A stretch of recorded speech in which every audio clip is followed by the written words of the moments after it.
This is the Pitch Vision Academy Cricket Show, Series 7, Episode 6, DIY Coaching Kit.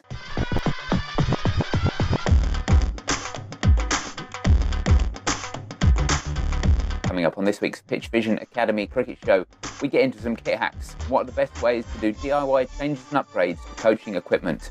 Find out what the team do on this week's show, plus we answer your questions. One about catching in the deep when you're finding it hard to judge, and another about a spinner who's changed his run-up and what that influence can have on your game. All that and more coming up on this week's Pitch Vision Academy Cricket Show.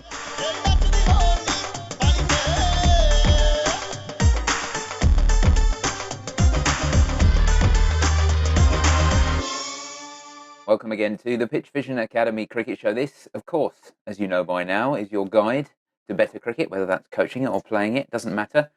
Half an hour or so of talking about those topics.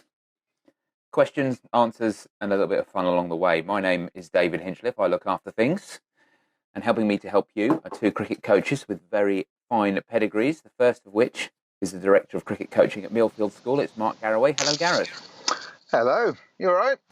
Very good, thanks. Yeah, half-term fun, as always. You know. Yeah, absolutely. Yeah, nice bit of time with the family, and then I'm flying off to Spain later to be part of the Tom Maynard Academy alongside Tom's dad, Matt Maynard, and we've got Paul Nixon there, Dean Conway, the old England physio. I shouldn't call him old, but he is, and Neil. Neil Harvey. Isn't that brilliant? Ian Harvey. If Neil pops in and does a bit of a thing, that would be fantastic as well. But looking forward to spending some time with Ian out there as well. Learned a lot from him last year, so hopefully going to learn a bit more this year. Yeah, dropping a few names there, Gareth. And Ian Botham's house is on the golf course that we're playing, as is Daley Thompson's and Steve Redgrave. So there's a few more for you there, mate. I always get the feeling that you're always within, 15 miles of one of Ian Botham's houses. Surely. Exactly. I think we all are. Exactly. Secondly on the call, it is the cricket professional at Portsmouth Grammar School, Sam Lavery. Hiya, Lavers. Any names to drop today? Well, I'm not going to rival Botham and Daley, am I? No, you're in trouble already, aren't you? Yeah. Just leave it. I can't. There's no point going past Daley Thompson. Well, not many did. There weren't many that did, mate. Even Jurgen Hingson didn't manage it. He'll still have his tracksuit on there. He will. Adidas every single time, mate. Yeah, loving it. Let's get on to cricketing topics. I wanted to talk about a bit of DIY stuff this week, and I'm not talking about putting up a shelf. I'm talking about coaching gear. What kind of sort of do-it-yourself things have you done or have you seen that coaches and players have done to change the standard bit of kit? This started for me when I saw a video in the week of someone putting some tape onto a sidearm to try and get it to go a little bit faster, which seemed very sensible to me. I've never done it myself, but it looked quite interesting. So, I guess we could start with that one. Have you ever taped up a sidearm to make it go a bit faster? And what other things have you done? I haven't, because I wouldn't like to see what the result would be. I spend a lot of time on a sidearm and it goes all right. But I know of people who have, and I know of some people with some already scary arms that have taped up sidearms, and it does have the desired effect, much to the dismay of the people that are 20 yards away at the other end.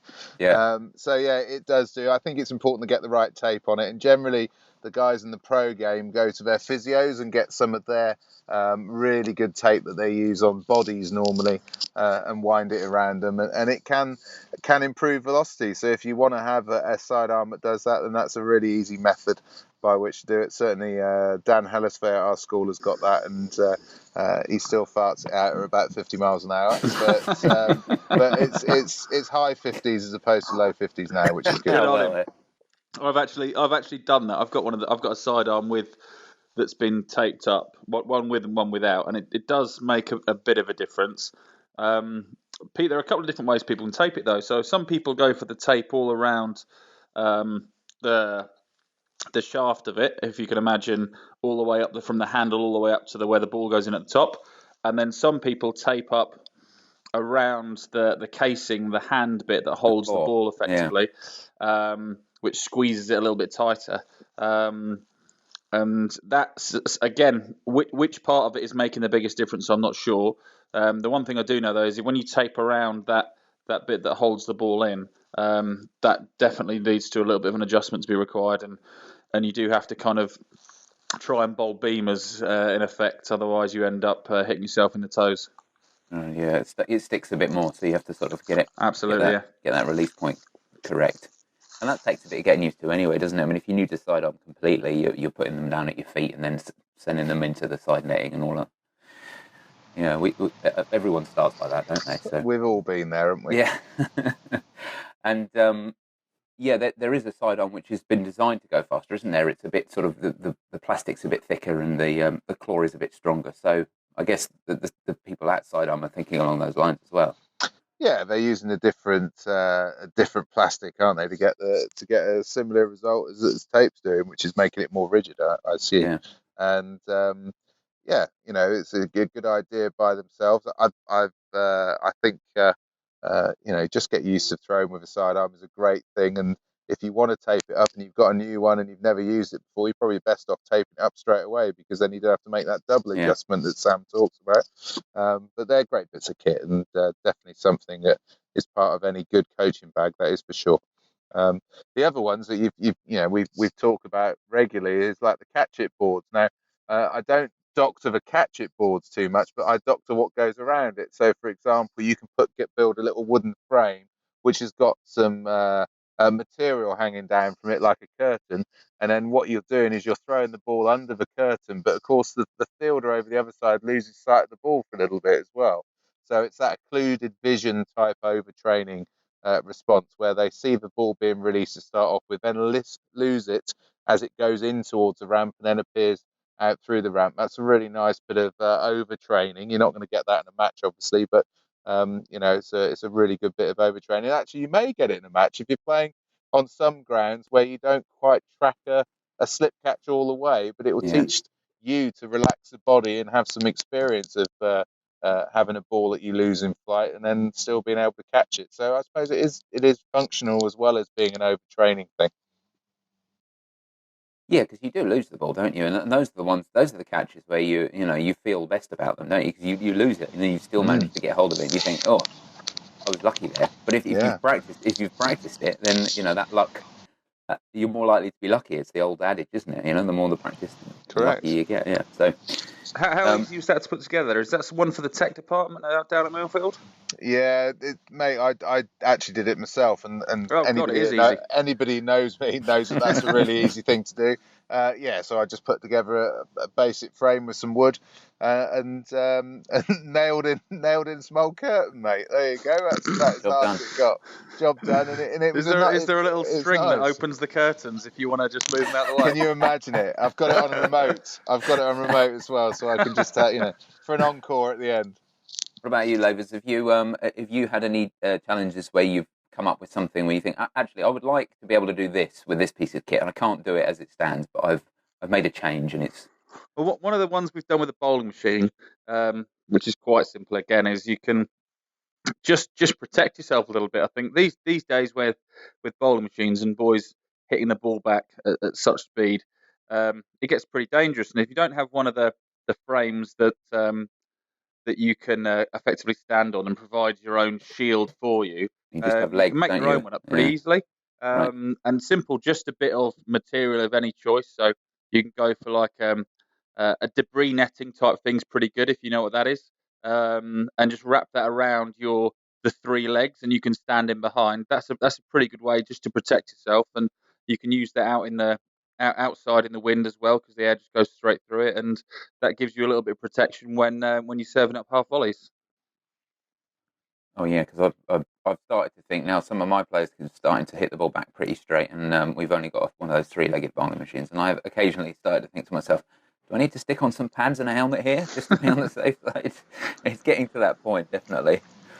Oh, definitely. We've seen that happen over quite a short period of time, really, isn't it? Without any coaching as such, people are just seeing the game change and wanting to hit the ball harder. And we're lucky at school; we've got all of those stands and stuff, which are great. But if somebody hits an extra set back over your head, it can hit one of the poles and then come back at you, which we've experienced a couple of times as well. So you're never totally covered, I suppose, but the more you can put yourself at ease, I suppose, the better, because there's nothing worse than somebody running down the track and drilling the ball straight back at you when you're concentrating on putting it in a very small hole so they can get a practice. It's not really on you. I used to go through a stage of having the baseball mitt on and just try and catch whatever I could do, but coming back. But now, we're lucky enough to have those stands and what have you, and if you can afford them, then I would highly recommend them. Yeah, or if you're of a DIY bent, then maybe you can make something up yourself. Slightly more complex than the one that I mentioned earlier, has to be said.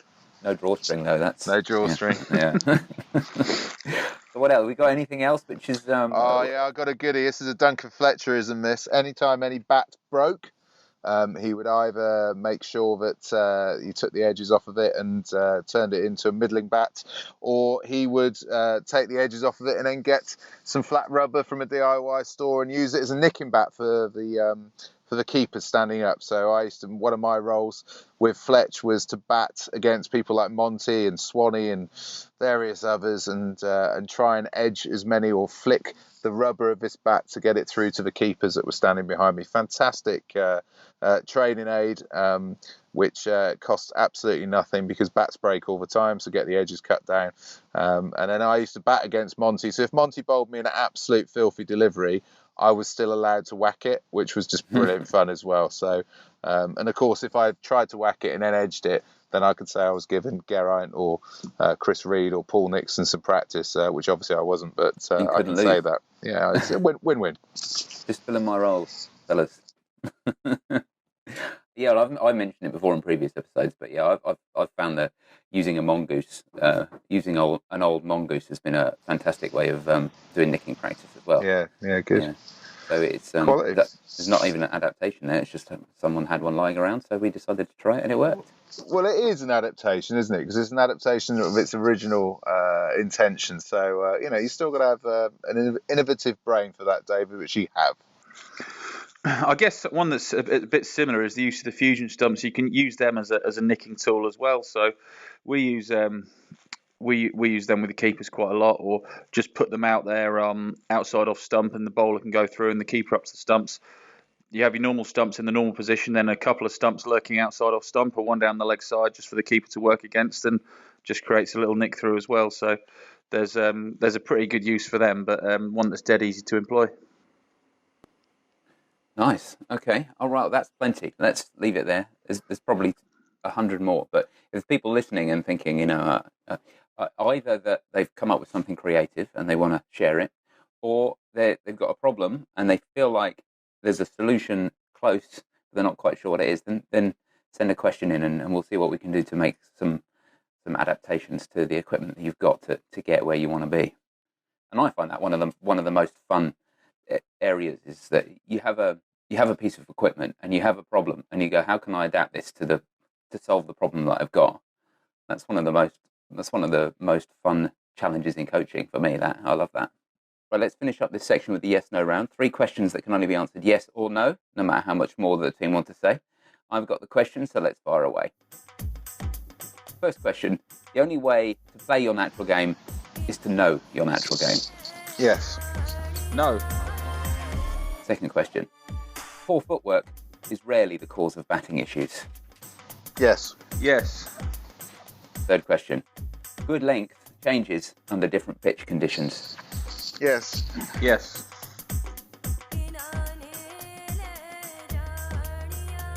Now it's time for questions that have been sent in by the listeners to the show, or perhaps people who read the Pitch Vision Academy website. Either way, those questions get answered by us, and then we decide on the best question of the week, which wins the prize of an online coaching course, courtesy of Pitch Vision Academy at pitchvision.com. And you can send your questions in to us by emailing coach@pitchvision.com, and there's other ways to get in touch with us, which we'll tell you about towards the end of the show. The first question is from an old friend. We haven't heard from him for a while, but he's come up with what I think is quite a decent question here. It's Wolf, and Wolf says, "Greetings, Pitch Visioneers." That's my favourite name for us. "I always find myself feeling in the deep, yet I struggle to catch balls hit high in the air and directly towards me. I often find them more difficult to judge the ones for which I need to move sideways. Do you think it's better to run straight to where I think the ball will go and then have to change my position quite late, or use the flight of the ball to time a more curving run and adjust my approach gradually to finish up coming in rather than going out? Are there individual differences which might govern one's choice? For instance, would a right-handed thrower who prefers to time their run be better positioned a bit to the left of the ball? And how might the dominant eye or visual field bias, to which you often refer to in batting, play into this? Easy for you to say, Dave. Yeah, struggled over that one. But I think we know what he's getting at. What's the best way to catch a high ball when it's coming straight at you? Well, I think there's different options, and he's given us a few different options there, hasn't he? And almost, I would say, we'll work through the questions that you've given us a little bit. So, is it better to race straight on, or to use the flight of the ball for a more curving run? Well, have a go at both. And I think, if you've got a bowling machine head and you happen to have it on legs that you can point up in the air, then give that a go. Ping some balls up into a fairly consistent area and try both of those approaches, because some people do like to come straight into the ball and other people do like to have a curve. It relates a little bit to motor eye, but also to that dominant shoulder that we talked about the other day when we were relating that to batting and bowling.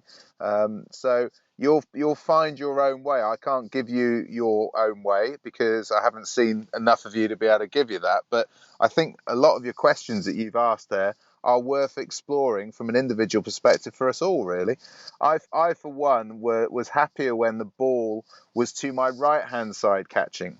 And I could open my shoulders up and allow the ball to come across me and let my left eye track it. So I was always very confident. When the ball went up in the air, I would try to catch it to my right-hand side as much as I possibly can by curving my run to meet the ball in the position that I felt most comfortable. Now, obviously, and in this day of hard hit, flatter catches on the boundary that are coming straight at you, you don't always have that opportunity to move your feet, and you do need to be able to cope with a number of different angles and speeds of ball coming at you on the boundary. But my preference, I definitely knew if the ball went up in the air, whether I was keeping or whether I was out on the boundary, then I'd like to receive it coming across my body a little bit but not as extreme as the catch that Ben Stokes took the other day on the boundary. And whilst it looked a bit fluky and it looked a bit instinctive and everything, but his preference is to catch the ball on that side of his body by letting it come across him a little bit, so it fell into his preference as well as it looking fantastic and actually changing the game, which is what it did. So yeah, experiment with it. One thing that we do know is that people that have a tendency to lead with their head when they're batting and lead with their head into a catch would like to have the ball in front of them rather than going over the top of their head a little bit. So they'd be happier sort of standing off of the catch and then maybe even diving into a catch. If you can picture somebody like a Jimmy Anderson, very happy to dive into a catch and go forward towards a catch, whereas some people would prefer to be right underneath the flight of the ball and almost catch it and fall backwards and be quite comfortable doing that. They'd generally be the ones that would lead with their foot rather than their head when they're batting. So that's one thing we do know. But going back to your first questions, go through them yourselves. Wolf, have a go and then report back, because as much as we can advise you from afar, you'll be able to inform us of what you've tried and what worked for you. And I guess whatever your preference, there's going to be situations that you get into that it's not going to be in the way that you want it to be, and you're going to have to sort of fall back to the other method. And so being able to do all of them, or have at least practiced all of them, is a good way to know that at least, even in your non-preference way of doing it, if you do find yourself in that situation, you know that it's something that you've practiced a bit, and you can back yourself to make the necessary adjustments if you need to. You owe it to your teammates and the bowler, don't you, to be able to work.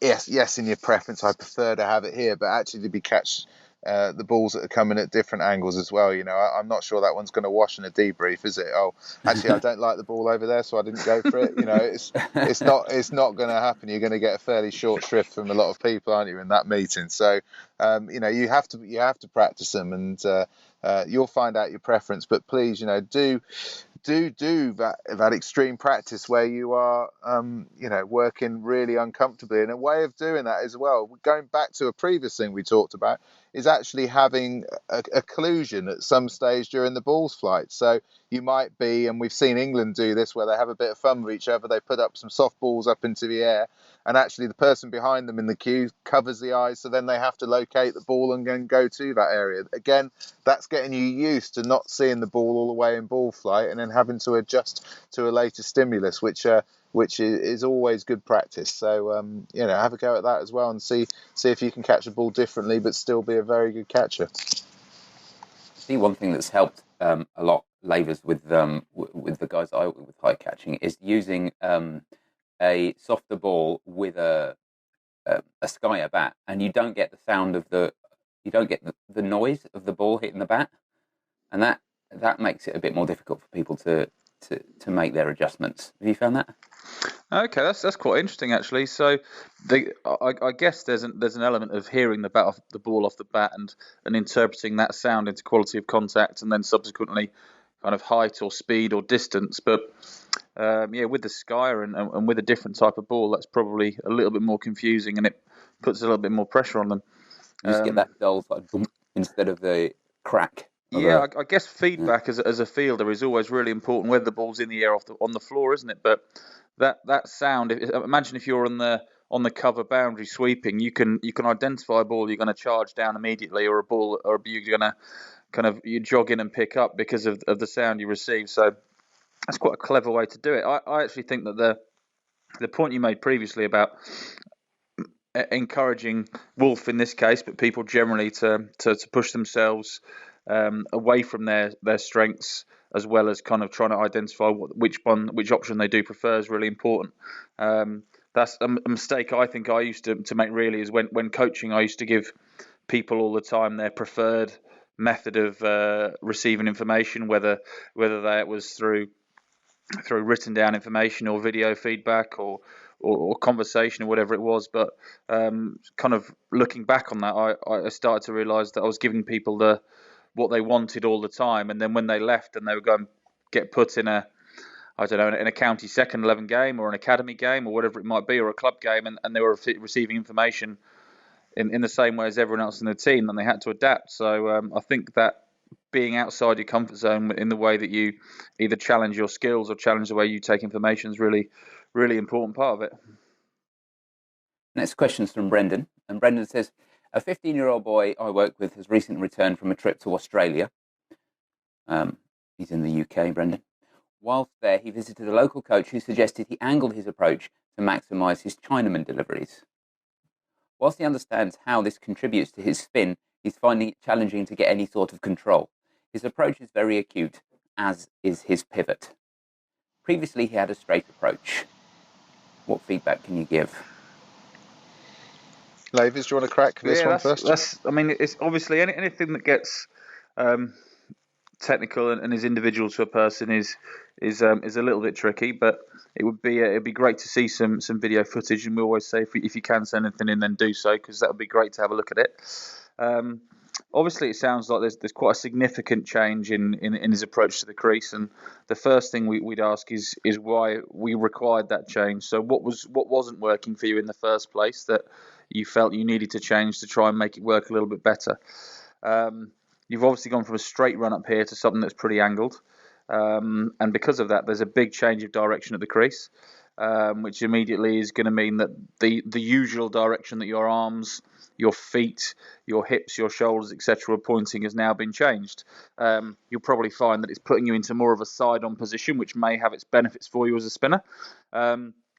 But just putting you on a different angle of run-up is something that needs probably a little bit more follow-up work, just to try and make any further adjustments to your position. I would imagine in terms of control, there's probably going to be a bit of a balance issue. No doubt your feet are probably angled across towards the slips if you're bowling left arm over the wicket, a little bit more than they would normally be, so slightly more closed off. And that could cause that classic fall away to the leg side in this case as a left arm bowler, which is again causing issues with balance, with control of the ball, as you've said. So it might be a case of finding a happy medium and thinking, what are the benefits I get from my straight run up? What are the benefits I get from my angled run up? Is there anything I can find where I'm at a point where I'm getting both opportunities, I'm getting both benefits that I'll be looking for, or is there a point in between where I can get the best out of both without absolutely getting everything? Equally, we could look at, from that run up, possibly trying to still retain a fairly straight jump, so running on the angle but then trying to just redirect that jump a little bit, so we redirect that body weight. But without seeing a video, it's going to be a little bit tricky, but it'd be interesting to see how an experimentation of effectively what would be a bit of a hybrid run up of the two for you would go, where we can maybe have a little bit more balance and slightly better aligned in the feet, hips and shoulders, and as well as retaining what seems to give you a little bit more spin, which is the angle of the run up. The implication I get from the question, Gareth, in that it's pretty much just reported as is rather than making any particular comment, is that perhaps Brendan doesn't agree with the other coach. So that's an interesting thing.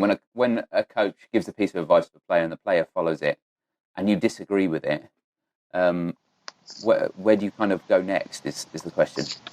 Well, you go to the player first in this case, because obviously it's not going to be easy for Brendan back in the UK to have really open lines of communication with a coach in Australia.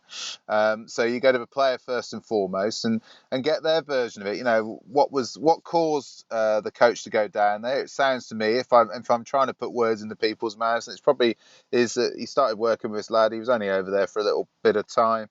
That the kid said he wanted to spin his Chinaman more, and this guy gave him some advice about how he'd best to go about it. And so I think you go to the player first. You say, well, what have you experienced so far? Is it something you want to persist with? What do you see the pros and cons are to it? How has it affected your accuracy? How has it affected your spin? And that's your starting point. And ultimately, your starting point to me should always be with the player. And then if you're interested in a couple of the responses that you get back from the player, then you can always go down the email route and contact the coach to get a little bit more clarity and maybe their perspective on it. So that would be my starting point. I mean, to me, if the angle is acute going in, then the angle is going to be acute going out, because you have to get off the pitch first and foremost, but also that follows pretty much the rules of biomechanics, in terms of action reaction. So whatever you go into that angle with, you've got to come out of it as well. The tricky bit for that is that your release point has got to be absolutely spot on every time in order to be accurate, because as you can imagine, your forces and your momentum all going in one way, and then they have to go in the opposite way to get off of the pitch, and unless you time your release point and all your sequential movements absolutely spot on, then there is going to be a real negative effect on the accuracy. In terms of spin, I'm struggling to see how that's going to increase spin of the Chinaman. I should imagine it will help the ball to run on, whether that's perceived as spin or just angle, I'm not too sure, to a right-hander, and maybe beat the guy on the outside edge a little bit. But the starting point for me is always to come from a straight approach, and then to adapt it to the individual accordingly from there, rather than having a generic let's come in on an angle, because that will increase spin. I think we should be going beyond those days. But as I said at the start of my answer, my first point of call would be to ask the individual who's doing this particular task what their experience has been so far, and get them to work out the way they want to go, rather than having a sort of conflab over many thousands of miles between two coaches that don't know each other. Yeah, and we are making quite a lot of assumptions there. And I guess really the ultimate indicator is, you look at the outcomes and you say, okay, well, if it is as simple as when he has a straight run up, he has more control but less spin. And when he has a curved run up, he has more deviation but less control, then that's a problem that needs to be solved. But the outcomes is really where you're looking first, aren't you? And saying, okay, what's happening here? And that's, if you start from there, then you're not going to go far wrong, are you? Biomechanically, as long as the hips and shoulders are able to rotate, there's no reason why a straight approach couldn't give this kid the same amount of spin as an end result. There's no reason. However, we do know that bodies are organised in slightly different ways from each other, and some spinners do prefer to have a slight angle on their approach into the crease. However, when they are, so I think about somebody like a Graham Swan bowling around the wicket to a left-handed batter, which he was incredibly good at. His strike rates were amazing. His run-up was slightly angled, so he'd end up bowling it from slightly wide on the crease, but was still able to get the outcome that you're talking about, which was his dip, his drift, and his spin, which brought LBW into play, which is one of his main dismissals actually once DRS came in against left-handed batters. So you can achieve it in a couple of ways, but it might even be worthwhile having a look at somebody like Paul Adams, that was the last real Chinaman bowler to do anything of great note. Having a look at his angles when he bowled really well against England. I think it was in the early 2000s.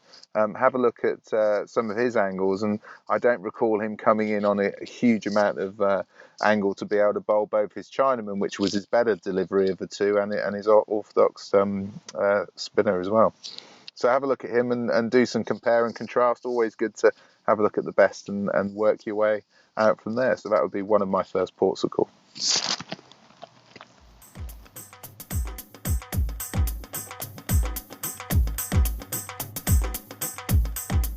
It's time for the soapbox, and that is 60 seconds on the clock and an uninterrupted chat from one of the members of the team. And this week, it's Sam Lavery. Over to you, Lavers. Well, my soapbox today is about cricket mats, and everyone's had the traditional dark green cricket mat, or sometimes a blue, I think, and they have the rubber on the back, and they roll up really nicely, and they do a pretty good job. And most cricket clubs have probably had the same ones for 10 years, 15 years, however long it would be. We've just looked to try and get 4 new ones, and we astonishingly have found that the existing mats that we've used with the rubber on the back that roll up nicely and don't crinkle have gone out of business. So unfortunately, we're looking for other options, and it seems that the only other option we can get now is something with a PVC backing. Now, that actually doesn't roll as well. It needs to go onto a spindle type of thing, and it can get lots of crinkles in the mat. So unfortunately, because they were so good at their business, people's mats weren't dying. We're out of luck with the good ones. So whoever wants to do it, get out there, make some new cricket mats with a rubber mat and with a rubber backing, and get us 4 sent down to PGS, please.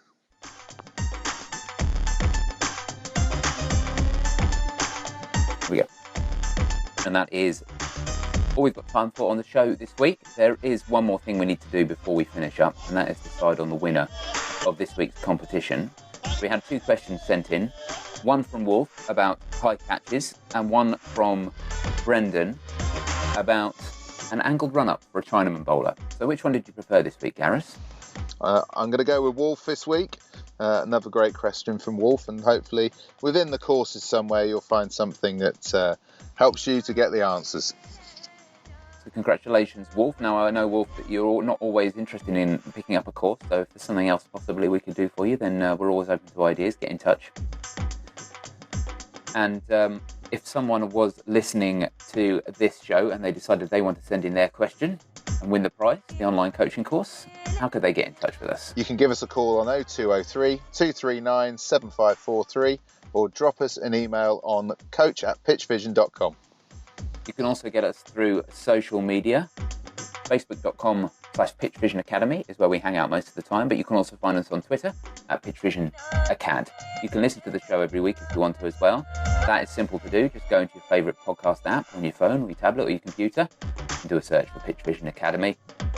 Click or tap on the subscribe button and you'll get the show delivered to you every Friday for nothing. And if you want to get the show notes or find out more about the show, download the show, stream it through the web, and you can do that easily as well by going to pitchvision.com/academy and clicking on the podcast link, and you'll get all the show notes going right back to the beginning. That's all for this week. We hope you listen next week, but until then, have a good week. Cheers, Gareth. Cheers, Lavers. Cheers, bye. Cheers, guys.